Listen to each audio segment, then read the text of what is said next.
Memoirs of Aunt Martha. I told my son his father had passed. He said it was Megan's birthday. Can we talk tomorrow? That was the exact moment I knew I'd lost more than just my husband. I'd lost a child too. He never showed for the funeral, but 3 weeks later, he got a certified letter from my lawyer. He opened it and froze.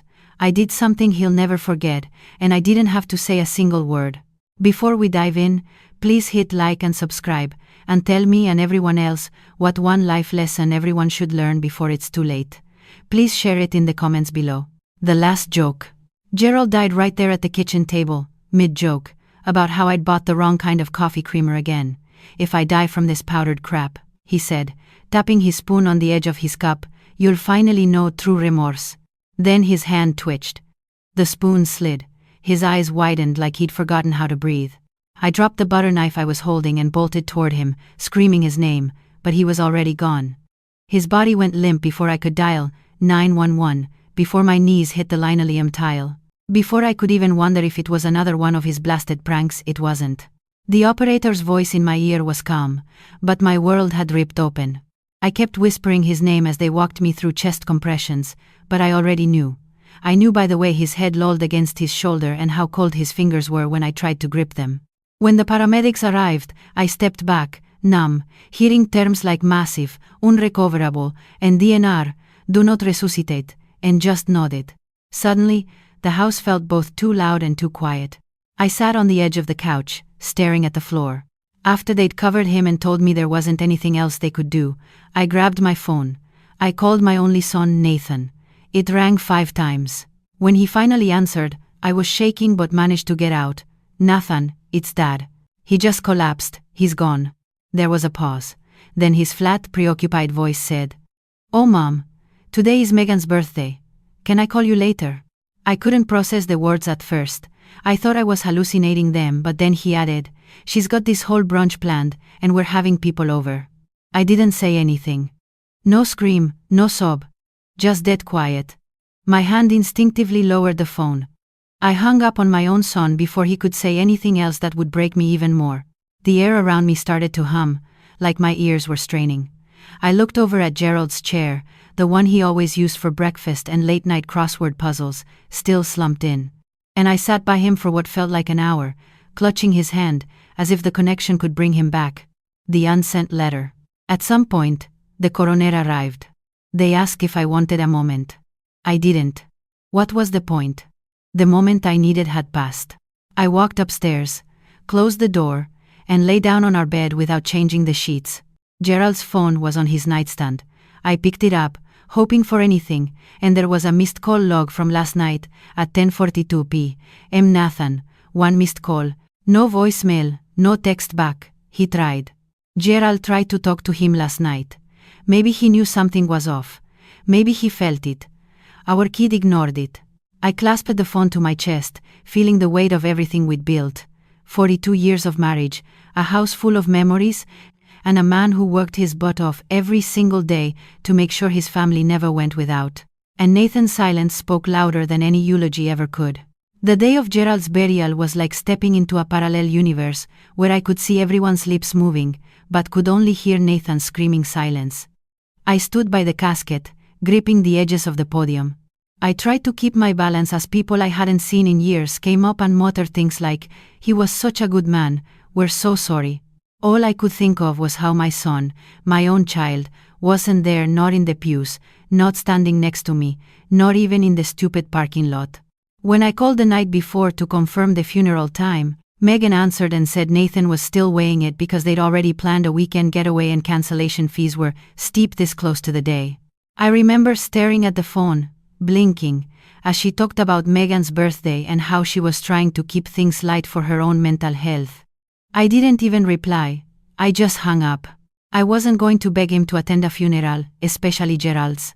Not when Dad was the one who stayed up all night with a fussy Nathan, spent weekends building Lego cities, and taught him how to balance a checkbook by age 12. And not when Gerald called Nathan the night before he died and never got a call back. Everyone noticed. Of course they did. The gossip started before the service was even over. Where's Nathan? Did he miss his flight? Is Megan okay? As if they were the ones we should be worried about. Even Gerald's college buddy, Frank, leaned in and said, "I figured your boy would be front and center today." And I just nodded, like it wasn't splitting me in two. But the moment that truly broke me came after the service when one of Gerald's co-workers, Brian, approached me near the coffee urn in the fellowship hall and said, "I don't mean to pry, but Gerald mentioned something weird in passing that recent efforts to help Nathan financially were apparently stressful." That floored me, because Gerald had never told me anything like that. We had no secrets, or so I thought. I didn't ask Brian to elaborate. I just smiled, thanked him for coming, and excused myself to the restroom, where I sat on the toilet lid, staring at the floor until someone knocked and asked if everything was okay. Everything was not okay. My son skipped his father's burial for a brunch and a weekend getaway, and now I'm hearing whispers of financial trouble and secrecy. When I got home that night, the solitude was awful. I poured myself a glass of Cabernet, looked at Gerald's recliner, and tried not to think about how cold and lonely I felt. Then I unlocked my phone to an Instagram post. Megan had posted a photo of herself in a bright pink dress, sipping a mimosa, with the caption, "Best birthday ever. Love my hubby." It had been posted during the funeral. During the eulogy, I stared at the screen until the image went blurry and my hands started to tremble. That night, I couldn't sleep. I lay in our bed, instinctively reaching for the weight of Gerald's hand next to me, but came up empty. Around 3 a.m., I got up, opened Gerald's home office desk drawer, and started pulling out documents, bank statements, insurance records, old invoices, anything that might explain what Brian had said, because it was no longer just grief. Now there was something else, something colder, a feeling that I might not know the full story of my own family. And Gerald, the one person who could have explained it all, was gone. The next morning, I woke up with a purpose, not out of curiosity, but out of something sharper, more like anger disguised as sadness. And I walked straight to Gerald's file cabinet, which he kept locked, but always said I had a spare key, for which I did, taped to the back of our wedding photo in the closet, as a nice little gesture of trust that now felt more like a test. I opened the drawer and started flipping through files packed with years of tax returns, retirement plans, and bank statements, sorted by month and year, like a guy who never expected to drop dead in the middle of a sentence. It didn't take long to find it, a small blue folder labeled Nathan Transfers. I sat down, my pulse racing, and flipped through a history of subtle betrayal. Regular wire transfers from Gerald's account to Nathan's, $2,000 here, $3,500 there, and one that made my palms sweat, $12,000 titled, "Urgent Megan Medical." I stared at the numbers as if they might change if I blinked hard enough. There were 15 transfers in the last 18 months. I had no idea. Gerald never told me. We didn't keep secrets. We agreed on that the day we linked our bank accounts and picked out a crib together. I kept reading, hoping to find a hint that would make it all make sense. That's when I found it, a letter folded and tucked between the last two statements. It was written on yellow legal pad paper, which Gerald always kept on his desk, and it wasn't addressed to me. It was addressed to Nathan. "Nathan," it read, "this is the second time you've told your mother one thing and done another. I stayed quiet because I wanted to believe you were being honest. But if you lie about Megan's expenses again, or if I find out you've used this money for anything other than what you said, I'll have no choice but to cut you off completely. I love you, but I won't allow you to take advantage of your mother's trust." It wasn't signed, but I knew Gerald's handwriting like I know the wrinkles on his palm. He never mailed it. It was dated 2 weeks prior to his death. I sat there looking at it, my hand shaking and the paper crinkling in my grasp. My mind kept going back to the way Nathan's voice sounded on the phone after I told him his father died, calm and inconvenienced, as if I was asking him to reschedule a dental appointment. I couldn't breathe. I couldn't cry. I just sat there, locked in the dreadful realization that the man I loved had spent the final months of his life quietly fighting our son's lies while shielding me from the fallout. And now Nathan, who couldn't be bothered to attend the funeral, has already received tens of thousands of dollars while claiming nothing was wrong. I put the folder back in the drawer, locked it, and taped the key behind the photo where it belonged. Not out of respect, but because I needed time to think, not just about the money or the lies, but about what it all meant, what kind of man my son had become, and whether I had the strength to finish what Gerald clearly hadn't been able to do. I sat down at the kitchen table, the exact spot Gerald had died 5 days earlier, and looked at the same coffee cup he'd used, still unwashed in the sink. I wasn't sure what I was going to do yet, but I knew one thing: I was done pretending everything was fine. The confrontation. He showed up unannounced on a Wednesday, 5 days after the burial, as if that somehow made everything okay, as if grief had a time limit, and his belated entrance might still count for something. But when I opened the door and saw Nathan standing there, hands in his jacket pockets, and that empty, awkward look in his eyes, I wasn't relieved. I felt calculation, as if he'd come out of obligation or worse, damage control. Megan was behind him, sitting in their SUV, idling in the driveway, like she was ready to peel out the second things got sticky, which told me everything before he even spoke. "Mom," he whispered, and I stepped aside, not saying a word, guiding him into the living room, where Gerald's chair stood intact, a mute reminder of all Nathan had ignored. I offered him coffee out of habit, but he declined, twitching on the edge of the couch, like he was hoping for a commercial break to escape. When he did speak, it was with strained civility. "Megan thinks I should have come sooner, and she's probably right." And I wanted to laugh, because of course she was the one who told him. Of course it required her permission, not love, not guilt, not conscience, but just her saying go fix it, like it was a PR problem. I nodded slowly and sat across from him, my phone already recording from the pocket of my cardigan, because I didn't trust myself to remember every lie, every deflection, and I didn't trust him not to gaslight me about it later, especially after what I'd seen in Gerald's files. "Did you know that your father tried to call you the night before he died?" I asked, watching his face for the flinch, which came. A small quiver of his jaw, followed by a guarded shrug. I keep my phone on silent. We were out to dinner. Megan had planned this surprise. And he caught himself mid-sentence, like he realized how flimsy that sounded, and I just let the silence sit there until it got uncomfortable enough for him to fill it with more half-formed excuses. I meant to call him back, and I did, but I didn't realize it was serious. He never mentioned anything about being sick. You didn't either. And I kept my look neutral, because I didn't want him to know how much that last phrase stung, and how quickly he tried to shift the blame onto me, as if it was my fault he didn't show up. Gerald's death, for example, was a result of a scheduling mistake we were all responsible for. He wasn't sick, Nathan. He had a massive heart attack at the breakfast table. 5 minutes after joking about the coffee creamer. I replied plainly, and he looked away, wiping his forehead as if the topic was a burden. I felt like my refusal to smooth things over was making it worse. Then I leaned forward and said, just as flatly, "I found the transfers." And his entire body tightened, as if I had dropped a match on gasoline. "What transfers?" He spoke too quickly and too loud. I didn't care to ease him into it. "The ones from Dad's account to yours. Megan's medical expenses. Your trip. The rent shortfall. Don't lie to me, Nathan. Not now." And he had the nerve to look outraged. "Those were loans, Mom. We were going through a rough patch, Dad offered." And that's when I handed him the folded yellow letter Gerald had written but never sent, the one where he warned Nathan that if he lied again, the money would stop. He read it quietly, then folded it back up, as if it wasn't the most damning piece of evidence of who he'd become, saying, "I didn't mean for that to happen."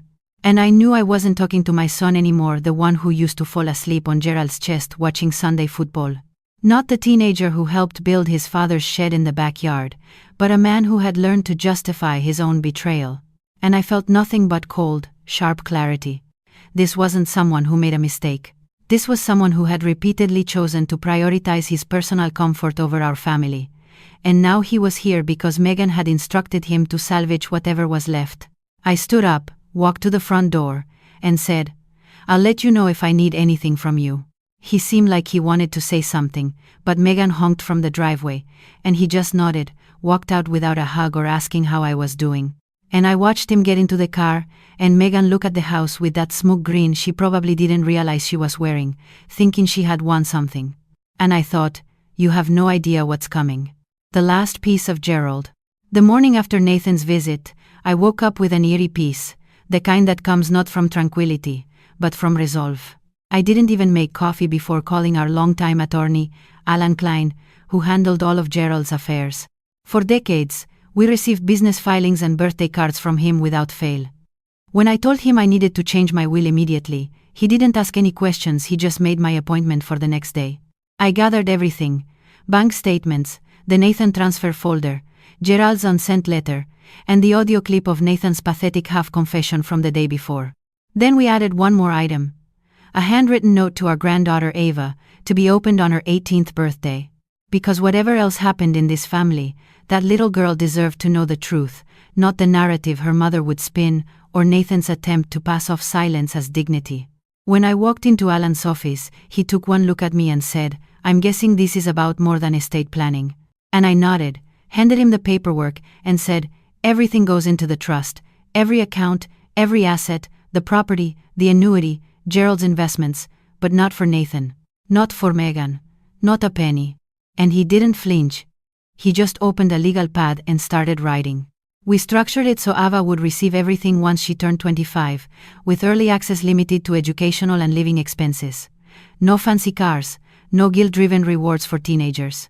And I had Alan insert a clause stating that if Nathan or Megan ever tried to contest the will, Ava would take full control immediately, and they would lose all rights, including visitation during the trust's active years, which I knew sounded harsh.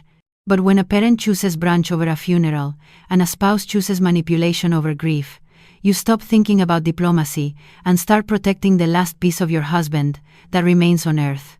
Alan reviewed everything twice, added a spot for the note I'd written, and sealed it in a manila envelope labeled "For Ava on her 18th birthday." We also provided a transcript of Nathan's visit, which established the deceit, financial exploitation, and emotional abandonment. And then he looked at me and said, "Cora, this is solid. There are no loopholes or weak points, but it's going to hit him hard." And I said, "That's the point, Alan, it's supposed to." The final draft was notarized and filed in about an hour, and I walked out feeling not like I'd won, but like I'd recovered something, a boundary, a line in the sand. Gerald couldn't quite draw, and it wasn't vengeance, it was reality.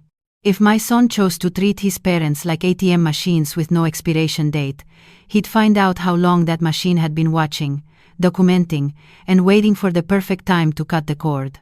That night, I sat at the kitchen table with a glass of wine, rereading the letter I had written to Ava.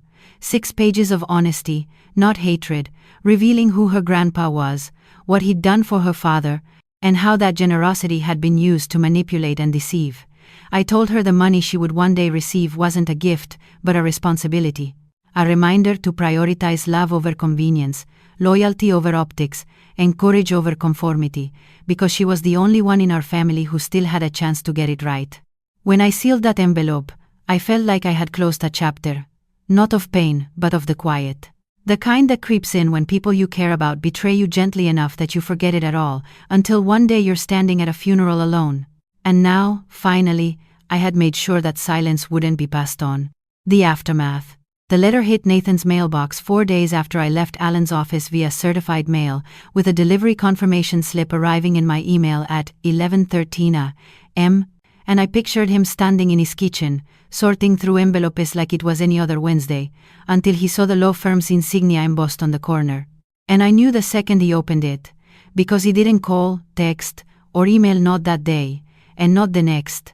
But Megan did, and not with words, but with a series of rapid-fire emails ranging from the passive-aggressive, "Yeah, classy, Cora," to the outright angry, "You're unbelievable. Do you even care about Ava?"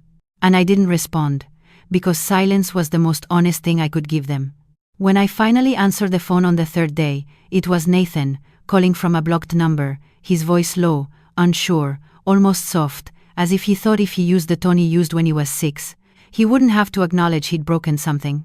I would just melt into the mother he knew from before everything turned to ash. He started with, "Mom, I just got the letter." As if I hadn't already known. As if the previous 72 hours hadn't been heavy with the weight of his reaction. And I said nothing, allowing the stillness to speak.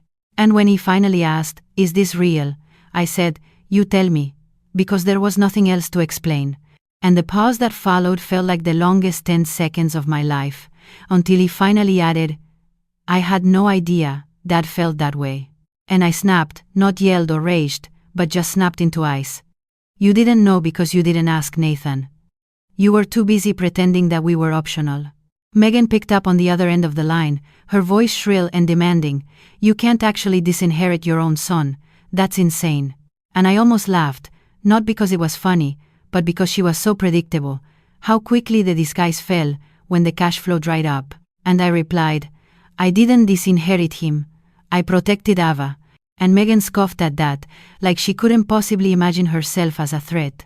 And I replied, from this moment, this conversation, this entitlement, and before she could spew whatever hatred she had next, I hung up.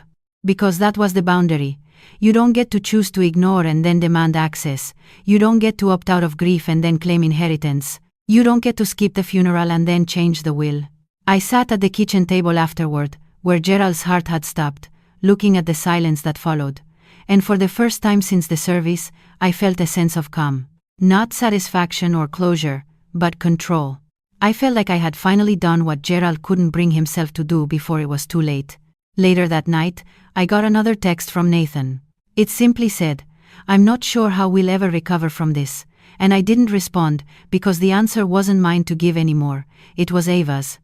And one day, when she was old enough to understand everything, she would choose who deserved a place in her life. That was the legacy I was leaving behind. The last defense. They showed up on a Sunday afternoon, unannounced. Megan stepped out of the car, wearing heels too high for a driveway confrontation.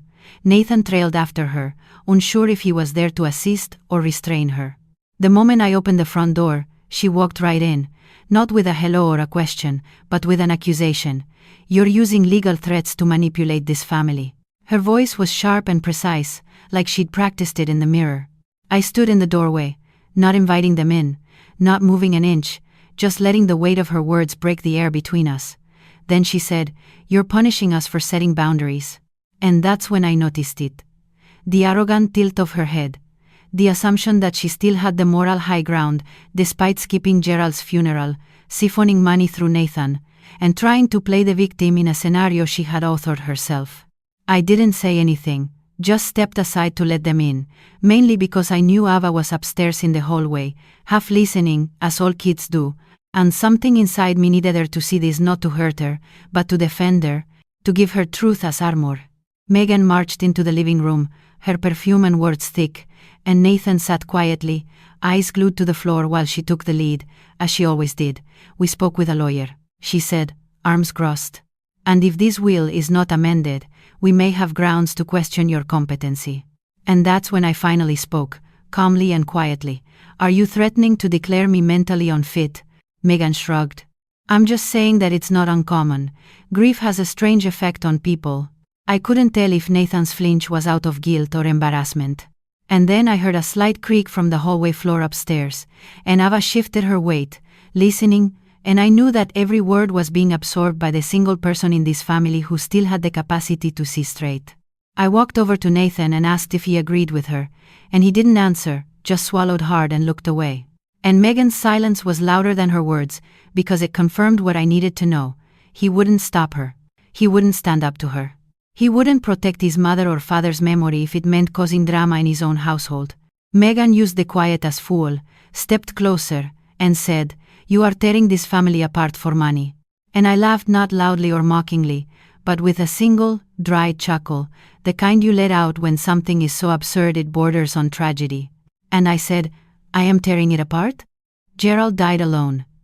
His own son didn't show up, and you're worried about your inheritance.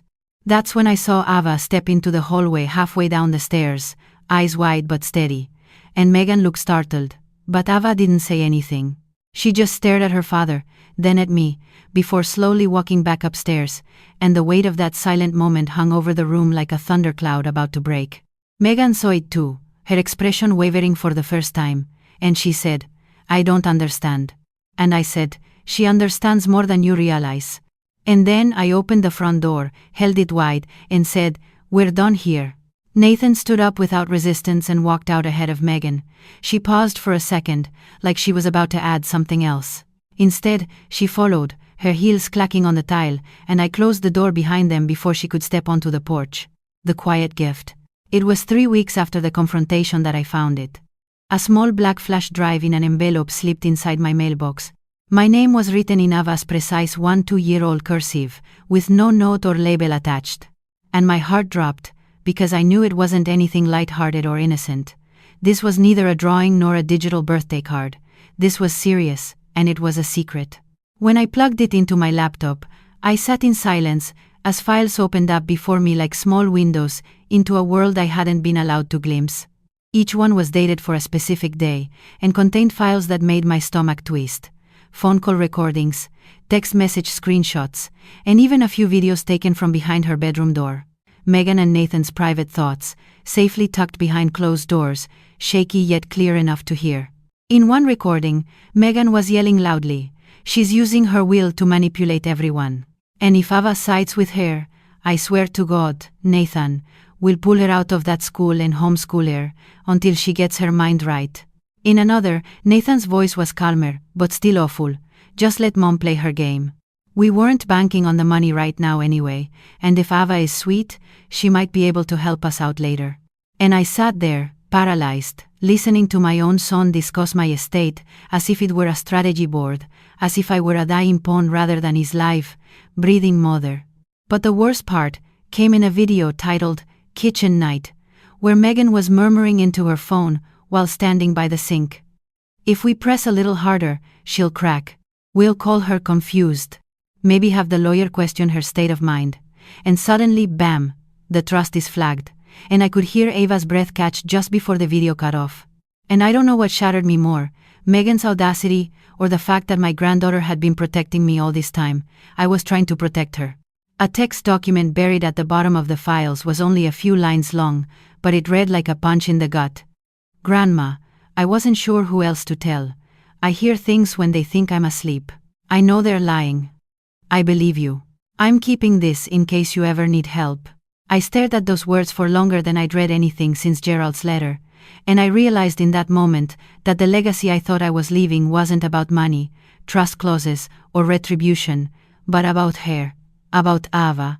Standing alone in a house where truth was seen as poison, documenting evidence to defend the only adult in her life who hadn't let her down. I backed up the drive twice, once for Alan and once in my safe deposit box. I also prepared a fresh letter to Ava, sealed and dated, to be unsealed if anything happened to me before she turned 18, because I needed her to know that I believed and trusted her, and that if she ever had to testify before a judge, a school counselor, or anyone else who questioned her sanity, she'd have proof that she saw everything and never looked away. That night, I didn't cry or get angry. I just sat in Gerald's chair, clutching the small flash drive in my hand, like it was a grenade and a gift all at once. And I made a promise to protect not just Ava's inheritance, but her voice, because she was the first in our family to use it. The mediation. The mediation was held in a neutral office downtown. A beige room with formal chairs and bottled water on a glass table, a facility designed to make everyone feel safe as they prepare for war. When Nathan and Megan walked in, Megan was dressed for a courtroom drama audition, and Nathan looked 10 years older than he had a month prior.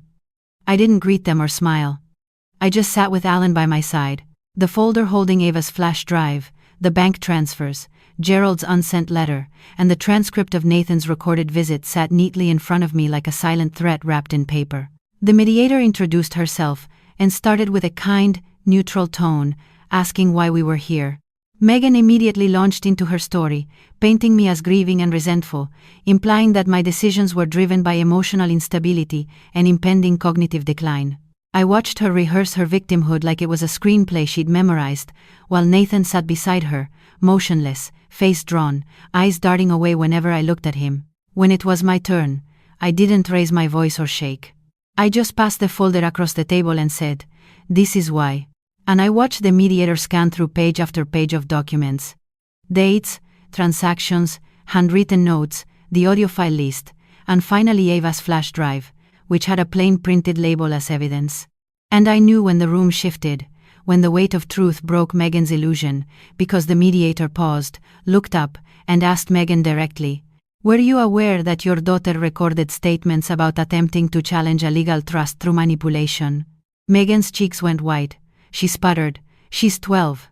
She doesn't understand the context." But it was too late. The words were out. The tapes existed, and the facade crumbled quickly. The mediator turned to Nathan and asked if he wanted to speak, but he didn't say anything, only rubbed his hands together as if he was trying to wipe away his own shame. And I said, "She tried to warn you." And Megan erupted, not with words of defense, but with pure hatred, slamming her fist on the table and shrieking, "All because you couldn't handle your husband's death. Now you're trying to punish us because you are lonely." The mediator then quietly invited her to step outside for a moment to compose herself. Megan stormed out, her heels ringing along the corridor, leaving Nathan behind. For the first time since Gerald's burial, Nathan spoke directly to me, his voice quiet and exhausted. I didn't realize it had gotten so bad. And I replied, "You didn't want to know."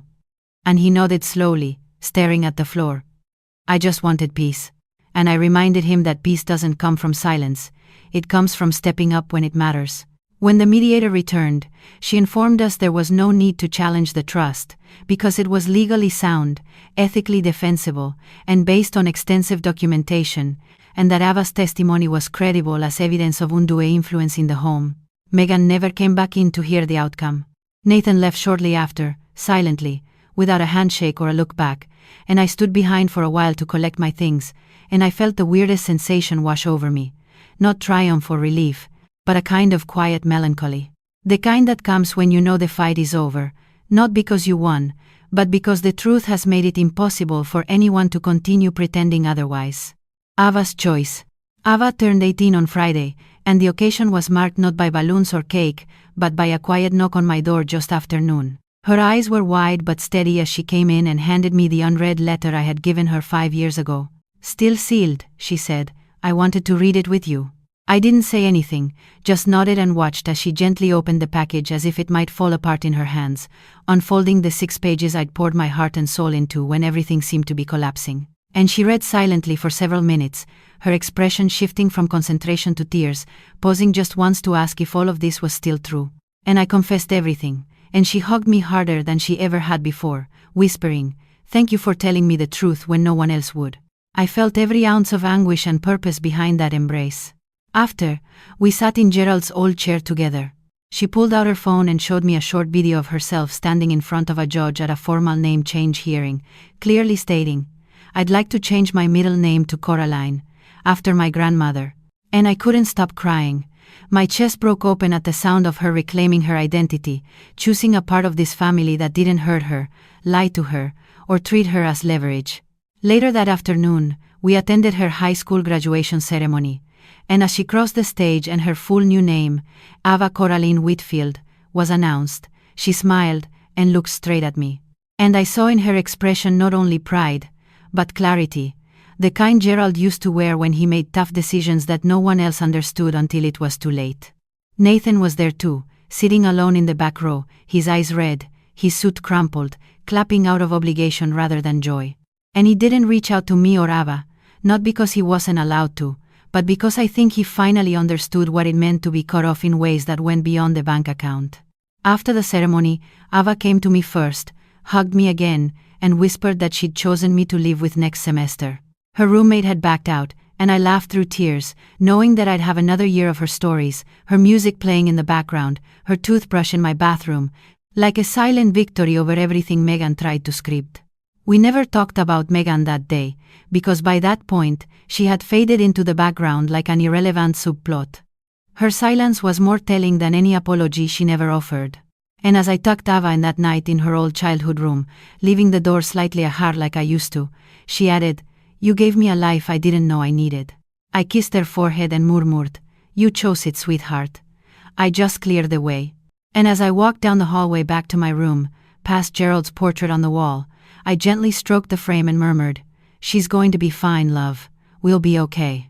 And for the first time in years, I truly believed it.